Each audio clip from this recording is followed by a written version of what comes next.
주님께서 여러분과 함께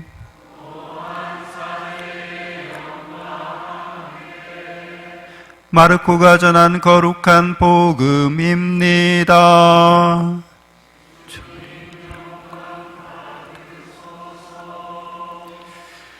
요한이 잡힌 뒤에 예수님께서는 갈릴리아에 가시어 하느님의 복음을 선포하시며 이렇게 말씀하셨다. 때가 차서 하느님의 나라가 가까이 왔다. 회개하고 복음을 믿어라. 예수님께서 갈릴리아 호숫가를 지나가시다가 호수에 그물을 던지고 있는 시몬과 그의 동생 안드레아를 보셨다. 그들은 어부였다. 예수님께서 그들에게 이르셨다. 나를 따라오너라. 내가 너희를 사람 낚는 어부가 되게 하겠다. 그러자 그들은 곧바로 그물을 버리고 예수님을 따랐다. 예수님께서 조금 더 가시다가 배에서 그물을 손질하는 제베데오의 아들 야고보와 그의 동생 요한을 보시고 곧바로 그들을 부르셨다. 그러자 그들은 아버지 제베데오를 삭군들과 함께 배에 버려두고 그분을 따라 나섰다. 주님의 말씀입니다.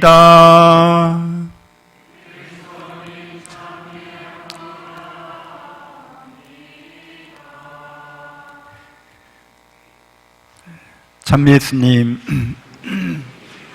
하느님의 복동이 고맙습니다. 고맙습니다.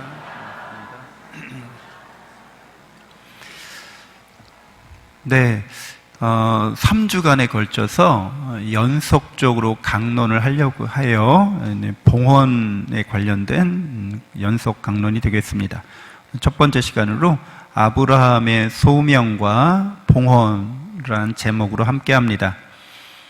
하나님께서는 우리에게 생명과 자유로운 삶을 주십니다. 또 당신 아드님을 보내주셔서 죄로부터 구원에 이르는 사랑과 자비를 풍요롭게 베푸십니다.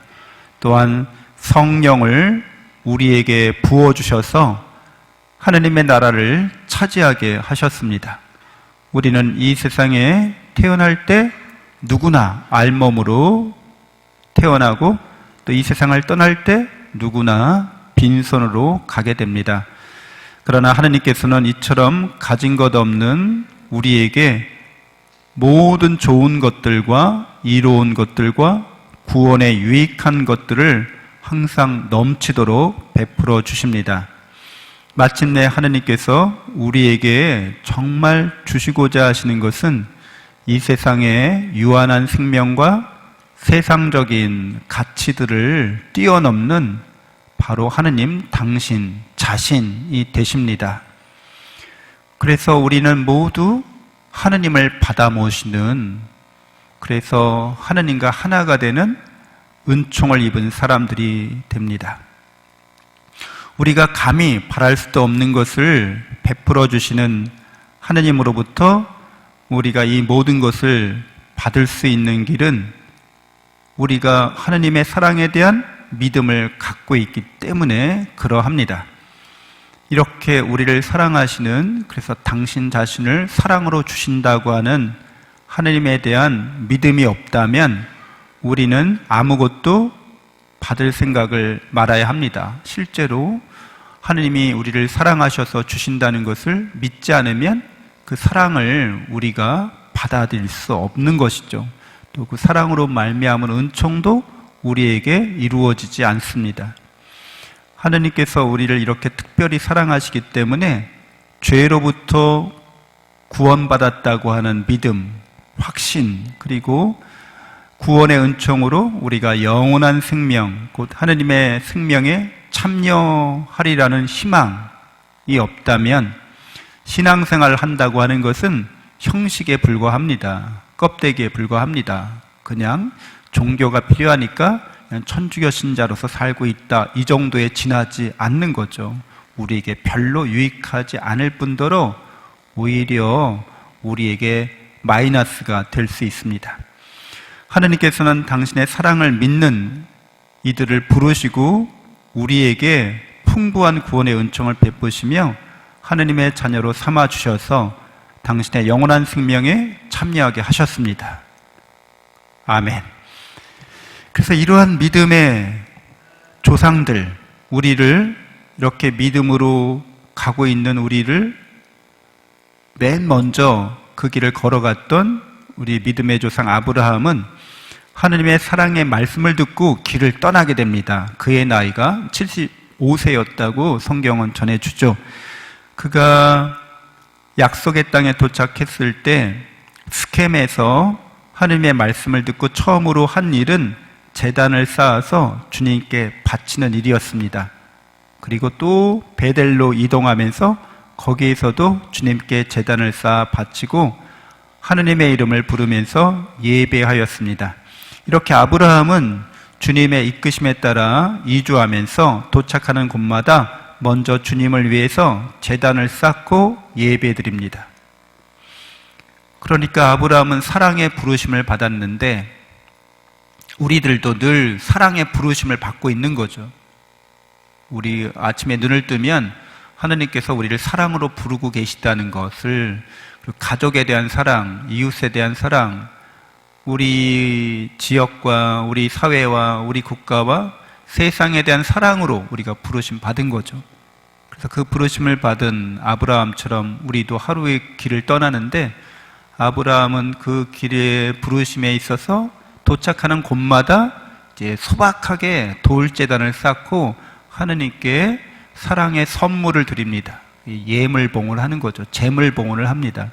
우리들도 늘 감사하면서 하느님께 우리의 하루하루의 삶을 봉헌할 수 있어야겠습니다.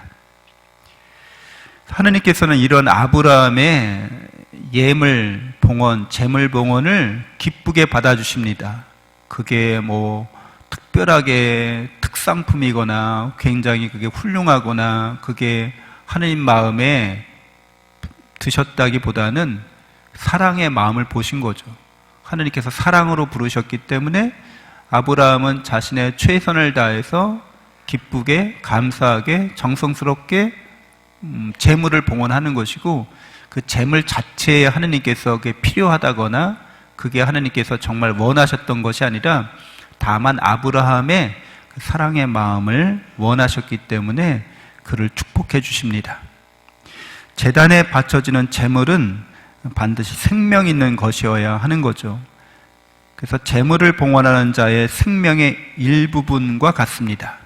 그러니까 옛날에 이 제물 봉헌한다고 하는 것은 자신을 바쳐야 되지만 한 번밖에 못 바치잖아요. 그러니까 자기에게 속한 것들을 이제 자기 대신 바치는 의미가 있는 거예요. 자기를 온전하게 하느님께 바치는 뜻인 거죠. 아브라함은 모든 것에 주님이시면서 또 이렇게 우리에게 모든 것을 베풀어 주시는 사랑으로 축복해 주신 하느님께 받은 것을 다시 바침으로써 하느님의 축복을 또 경험하게 됩니다. 하느님께서 우리가 바친 것을 당신의 것으로 삼아 주신다는 거죠. 우리의 마음의 사랑을 기꺼이 받아 주신다는 겁니다. 어느 누구도 하느님의 것을 빼앗을 수 없습니다. 어느 누구도 하느님에게서 탈취할 수 없습니다. 우리가 우리의 삶을 봉헌한다고 하는 것, 사랑으로 우리의 삶을 선물한다고 하는 것은 우리의 삶이 무슨 대단해서가 아니라 이렇게 사랑으로 봉헌하는 것에 대해서 하느님께서 기뻐하시고 그 사랑을 받아주시는 거죠. 당신의 것으로, 당신 사람으로 우리를 삼아주신다는 겁니다. 당신 자녀로 삼아주신다는 거죠. 그래서 우리를 거룩하게 해주십니다. 우리를 축복해 주십니다. 누구도 하느님에게서 우리를 빼앗아갈 수 없게 만드십니다. 우리는 하느님의 것이 되는 거죠. 아브라함은 이렇게 하느님께 축복받은 또 하느님의 소유가 됨으로써 하느님의 보살피심 안에서 이렇게 살아가는데, 조카 롯이 있죠. 그 롯이 이제 이렇게 떨어져 살잖아요. 성경에 보면 하느님께서 재산과 재물을 축복해 주셔서 양과 소가 너무 많아진 거예요. 그래서 같이 목초지를 같이 다닐 수가 없어서 이제 분가시킨 거죠, 롯을. 근데 그 롯이 소돔으로 내려가잖아요. 근데 그 소돔이 이제 적들의 다른 이웃 도시국가의 침략을 받아요.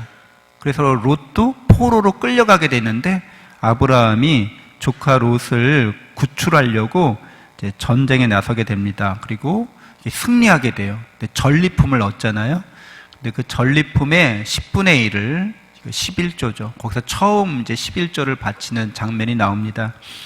그래서 멜키세덱 하느님의 사제에게 11조를 바칩니다.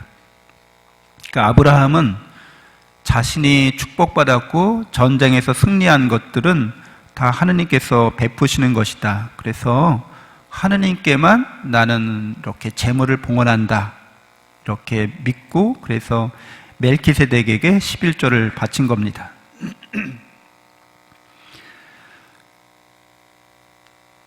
하느님께서는 아브라함의 이런 믿음으로 11조를 봉헌하는 것을 기쁘게 받아주시고 거듭 다시 사랑의 계약을 맺어주시고 또한 축복해 주십니다.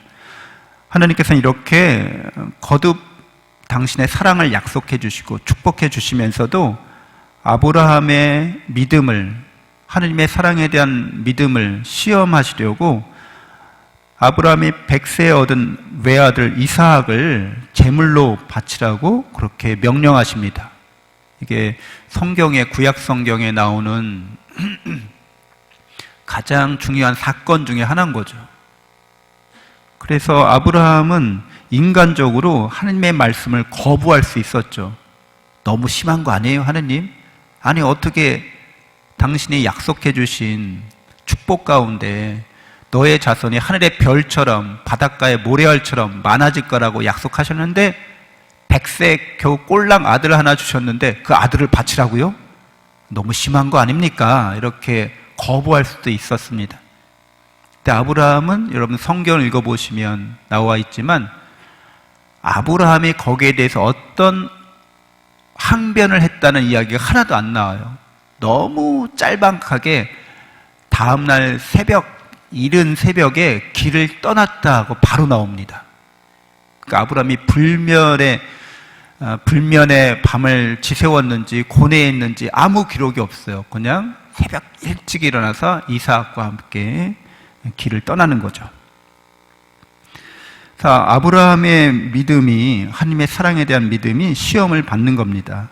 이삭을 제물로 바치라는 하나님의 말씀에 아브라함은 사랑의 주 하나님을 온전히 믿고 순종합니다. 하나님께서 영원한 생명과 행복을 주시는 분이기 때문에 다 뜻이 있다고 믿은 거죠. 그래서 하나님께서 우리를 시험하기 위해서 봉헌하도록, 사랑으로 선물하도록 요청하는 것은 하나님께서 정말 그런 것들이 필요해서가 아니라 다만 우리의 사랑을 시험하고 우리의 사랑을 진정한 사랑이 되게 하시고 정화시키시려고, 또 무엇보다도 영원한 생명을 주시기 위해서 당신 자신을 주시기 위함인 거죠. 아브라함의 이 이삭을 바치는 이 사건에서 잘 드러나는 거죠. 왜냐하면 하느님은 기꺼이 우리를 위해서 당신을 주시려고 작정하고 계셨기 때문에, 그만큼 사랑하고 계셨기 때문에 우리에게도 그런 사랑을 당연히 요청하는 겁니다.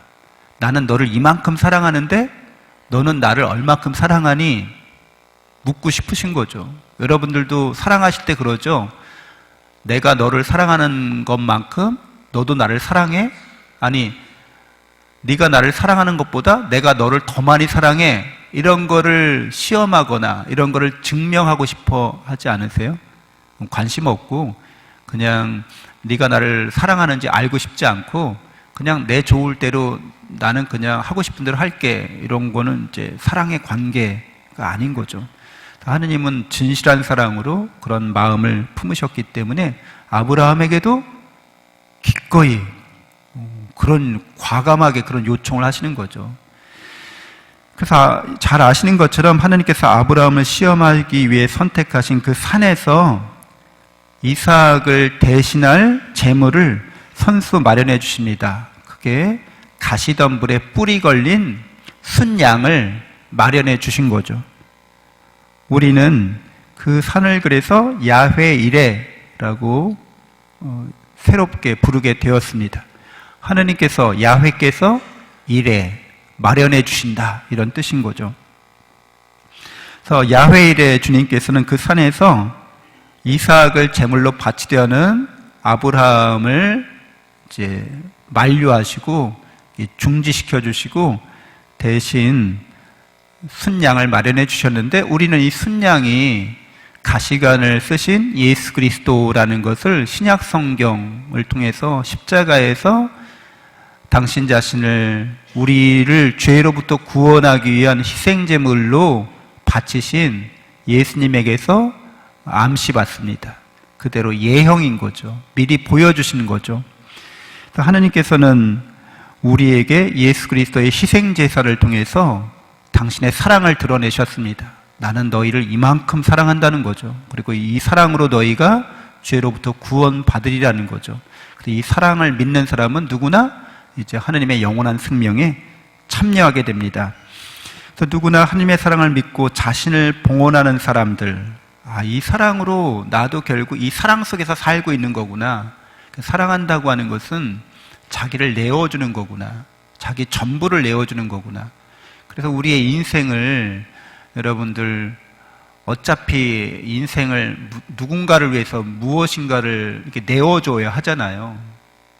결국에는 다 우리의 삶의 이 인생이 시간이 가면 갈수록 누군가에게 계속 나누어주고 있다는 뜻이 됩니다. 우리가 세상의 사람들에게 우리의 삶을 나누고 있는 거죠. 우리의 삶을 봉헌하고 있는 거죠. 근데 이러한 우리의 삶의 나눔과 봉헌이 하느님으로 말미암아 하고 있다고 신자들은, 신앙인들은 깨닫고 있는 거죠. 이 모든 것들이 영원하신 하느님께 바쳐지는 나의 재물입니다. 나의 봉헌입니다. 저는 사랑으로 저 자신을 하느님께 바칩니다. 이렇게 신앙 고백이 되겠습니다. 예수님께서 우리를 위해서 당신 자신을 십자가에서 제물로 바치신 것처럼 저희는 이렇게 예수님처럼 완전한 사랑을 하진 못하지만 우리의 매일매일이 하느님께 봉헌하는 사랑의 선물이 되고, 우리의 죽음의 순간마저도 우리는 하느님께 우리 자신을 봉헌하고자 합니다. 그럼으로써 우리는 하느님의 사랑 안에서 영원히 살게 됩니다. 하느님께 받는 그 사랑의 축복을, 은총을 풍요롭게 받는 우리 자신으로서 살아가야겠습니다. 아멘. 잠시 눈을 감고 묵상하겠습니다.